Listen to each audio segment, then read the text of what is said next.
श्री शिवाय नमस्तुभयम। दोस्तों, आप सभी लोग जानते हैं कि सर्दियों का जो मौसम है वह शुरू हो चुका है और इन सर्दियों के मौसम में पूजा करने के क्या नियम होते हैं, शिव जी पर जल चढ़ाने के क्या नियम होते हैं, क्या विधि होती है और भी बहुत सारी बातें हैं जो कि आप लोगों को इस सर्दी के मौसम में ध्यान रखना चाहिए। जब आप अपने घर की पूजन करते हो या तो भगवान शिव जी के मंदिर में जाकर पूजन करते हो, बहुत सारी जरूरी जानकारी आप लोगों को इस वीडियो में जानने के लिए मिल जाएगी, इसीलिए वीडियो को पूरा जरूर देखिएगा। अगर आप लोग भी सर्दियों में अपना पूजा पाठ करते हो, घर के मंदिर में दिया बाती करते हो, शिव जी पर जल चढ़ाने जाते हो, तो कहीं ना कहीं अगर आप भी गलती कर रहे होंगे तो आप अपनी गलती को इस वीडियो के माध्यम से सुधार सकते हो। देखिए, सबसे पहली चीज, जब सर्दियां आती हैं तो सर्दियों में हम क्या होते हैं कि भाई बहुत सारे कपड़े पहने हुए होते हैं जिससे कि हमें ठंड ना लगे। और जब हम कपड़े पहने हुए होते हैं तो उस समय हम लोग क्या करते हैं, हम लोग बाथरूम भी जाते हैं और कभी कभी शौच वगैरह जो है वहां पर भी चले जाते हैं।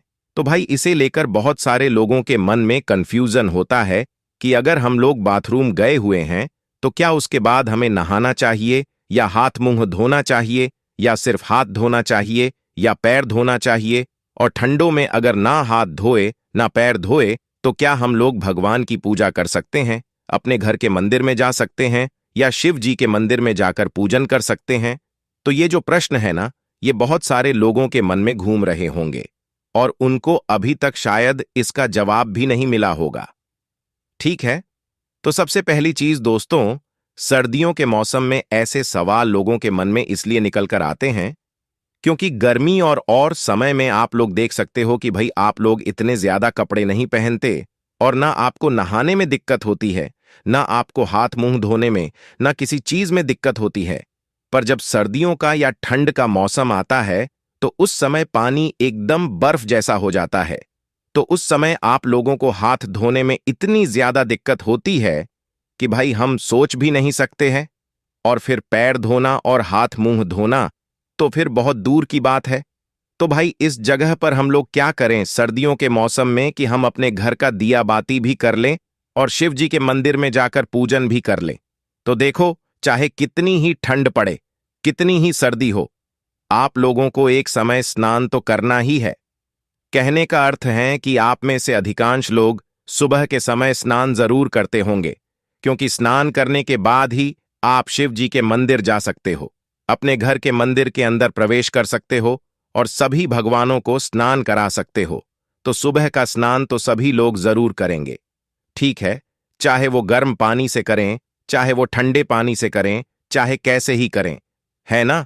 सुबह के स्नान में तो किसी को कोई परेशानी नहीं होगी, है ना। परेशानी होगी तो पूरे दिन के बाद में शाम के समय प्रदोष काल में, है ना, क्योंकि प्रदोष काल में सभी लोग अपने घर में दिया बाती करते हैं, तुलसी के क्यारे के पास में जाकर दिया बाती करते हैं, कुछ लोग शिव जी के मंदिर में जाकर भी दिया बाती करते हैं।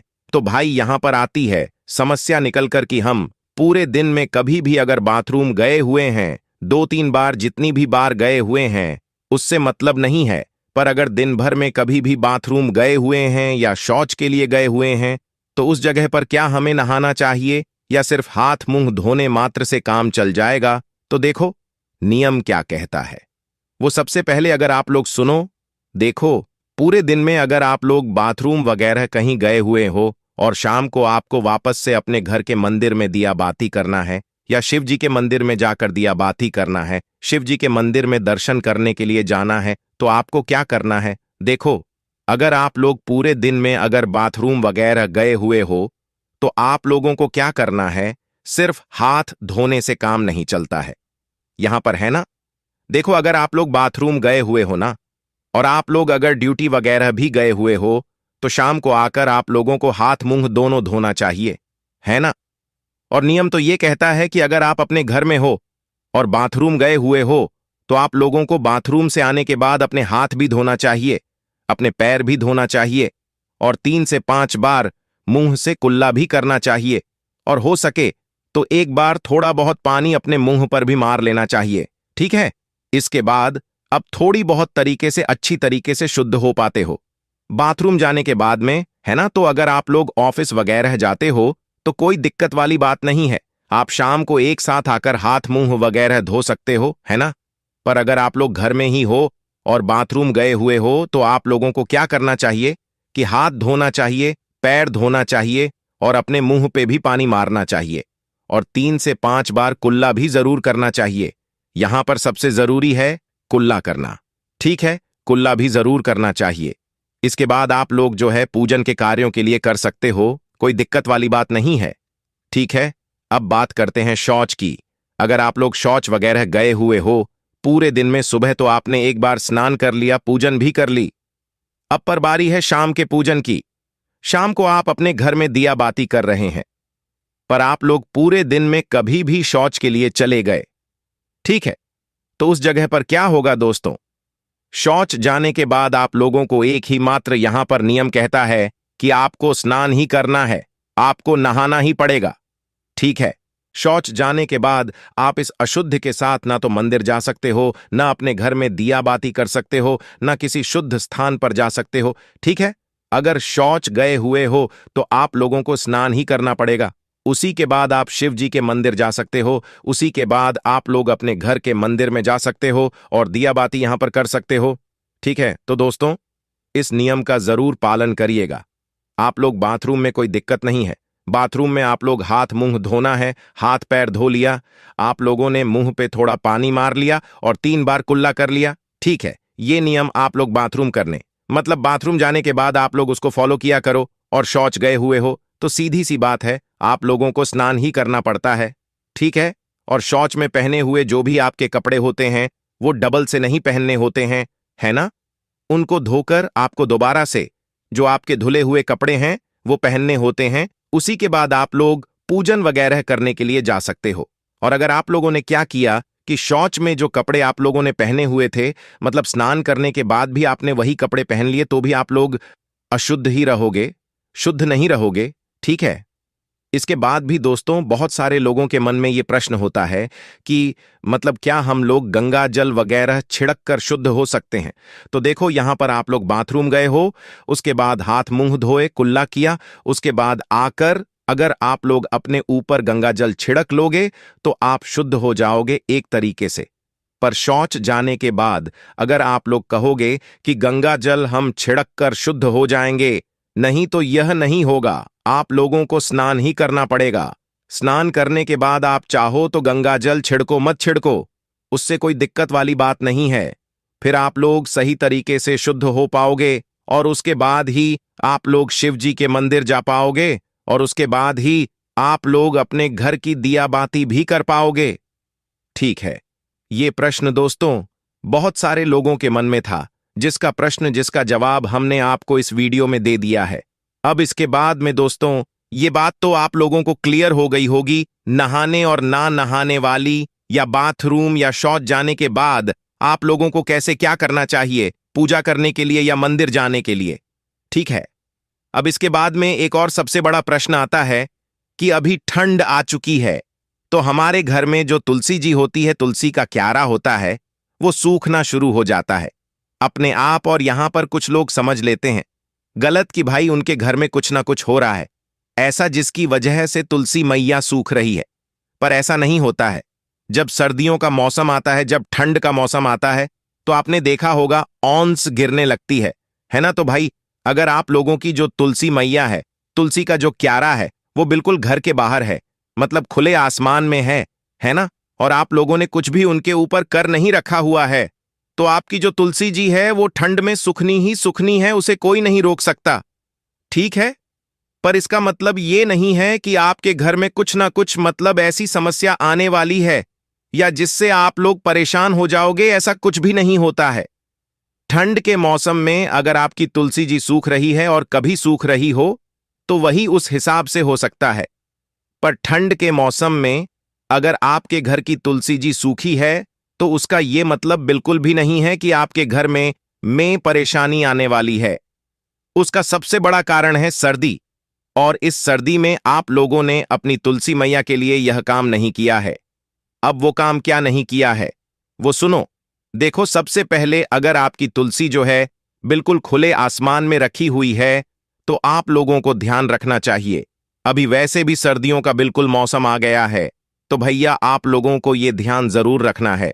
देखो आपकी जो तुलसी मैया है ना, आपको तुलसी मैया के ऊपर कुछ ना कुछ ऐसी चीज उड़ा देनी है, या उनके ऊपर कुछ ऐसी मतलब छाव कर देनी है, जिसकी वजह से उनके ऊपर सीधी जो ठंड की ओस होती है वो ना गिरे हैं ना क्या होती है, ओस है ना, क्योंकि सबसे ज्यादा जो तुलसी जी को नुकसान पहुंचाती है वो सुबह के ठंड के समय की जो ओस होती है वही पहुंचाती है।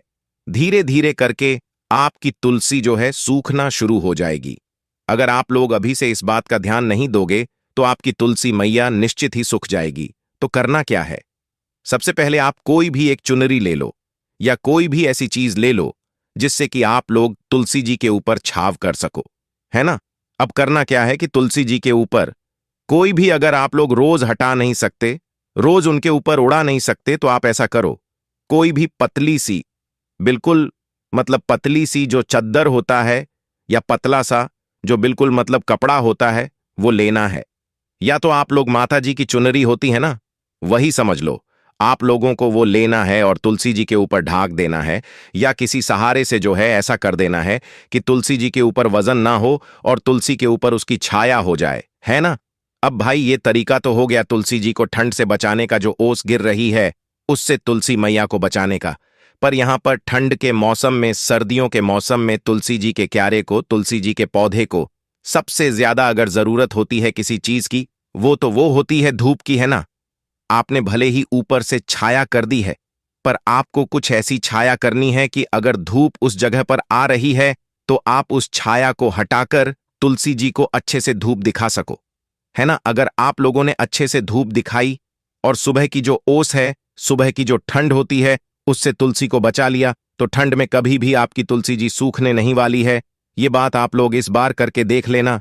अगर आपको विश्वास नहीं होता है तो, है ना, तो भाई तुलसी जी इसलिए सूखती हैं क्योंकि भाई इस ठंड में आप उनका उस तरीके से ध्यान नहीं रखते हो जिस तरीके से रखना चाहिए है ना। तो भाई दूसरी चीज, जब भी आप लोग अपने घर में अगर लगी हुई है तो अभी उनके ऊपर कुछ कपड़ा ढांक दो, है ना। अगर चुनरी वगैरह उड़ाई हुई है तो धूप आने के समय आप लोग चुनरी वगैरह हटा दिया करो, या नहीं भी हटाओगे, क्योंकि हमने आपसे बोला कि पतली चुनरी आप लोगों को लेना है, या पतला कपड़ा या पतला कोई भी मतलब ऐसी चीज लेना है जिससे कि वो बहुत ही हल्की हो और बिल्कुल पतली हो, है ना। अगर आप उस चुनरी को नहीं भी हटाते हो तो धूप की जो किरणें हैं वो अपने आप जाली को पार करके या उस पतले कपड़े को पार करके तुलसी को लग जाएंगे, ठीक है।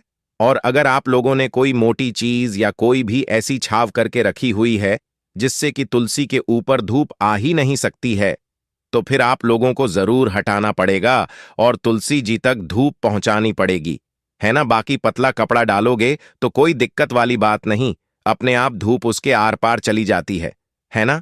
अब इसके बाद में दोस्तों, क्या ठंड के मौसम में हमें तुलसी के पौधे में पानी डालना चाहिए या नहीं डालना चाहिए?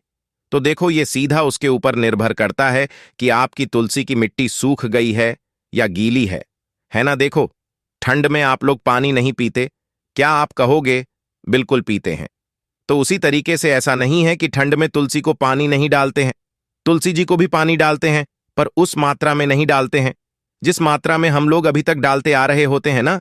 क्योंकि ठंड के मौसम में मिट्टी बहुत ही जल्दी जो है यहां पर मतलब सूख नहीं पाती है, इस वजह से आप लोगों को उतनी मात्रा में पानी डालना चाहिए जितनी की उनको जरूरत है। अगर आप लोग ठंड के मौसम में ज्यादा पानी डाल दोगे तो उस वजह से भी हो सकता है आपकी तुलसी जो है वो सूख जाए, है ना। तो इस बात का भी विशेष रूप से ध्यान रखना है। पानी भी आप लोगों को उतना ही डालना है, वो भी कोशिश करना कब डालना है, सुबह के समय जब धूप निकल रही हो उस समय आप लोग बढ़िया पानी डाल देना और उसके बाद अच्छे से धूप दिखाना। आपका तुलसी का पौधा कभी सूख ही नहीं सकता, है ना। और रात्रि के समय अगर पानी डालोगे तो फिर रात्रि में तो वैसे भी ठंड हो जाती है और बाकी डालने में कोई दिक्कत वाली बात नहीं है, पर हिसाब से डालना है ना। ऐसा मतलब नहीं होना चाहिए कि आपकी तुलसी का पौधा सूख रहा है और आप जब भी पानी डाल रहे हैं तुलसी का पौधा नहीं, पहले मिट्टी का। आप मिट्टी यहां पर सूखती है ना, तो मिट्टी को देखना, अगर मिट्टी आप लोगों को सूखी लग रही है तो भाई जल्द से जल्द उसमें पानी डालना और अपने तुलसी का जो क्यारा है या पौधा है उसको ऐसे ही अच्छे से जो है यहां पर आप लोग रखिएगा, ठीक है। तो इस तरीके से आप लोगों को अपने घर की तुलसी का ध्यान रखना है और उनके लिए जो है यह सब काम करना है ताकि आपकी तुलसी जी सुरक्षित रहे और आप जो है सुबह शाम उसमें दीपक बत्ती करते। और एक प्रश्न और आता है कि सर्दियों के मौसम में क्या हमें सुबह शाम तुलसी के कार्य में दीपक बत्ती करना चाहिए कि सिर्फ एक समय करना चाहिए? तो देखो, अच्छा, जो वो माना जाता है कि आप लोग सुबह शाम करो, पर सुबह शाम नहीं कर पाते हो भाई, इतना समय नहीं है। तो एक समय शाम का समय, प्रदोष काल के समय तो सभी लोगों के घर में तुलसी के क्यारे के पास में पौधे में दीपक बाती जरूर होना चाहिए। ठीक है, वो भी लंबी बत्ती जो है तुलसी के क्यारे के पास लगती है, इस बात का भी ध्यान रखना। बाकी ये सारी जानकारी थी जो कि बहुत जरूरी थी आप लोगों तक पहुंचाना। आपको कोई भी समस्या है अभी भी सर्दियों के मौसम से पूजन पाठ से जुड़ी हुई तो आप हमसे कमेंट करके पूछ सकते हैं।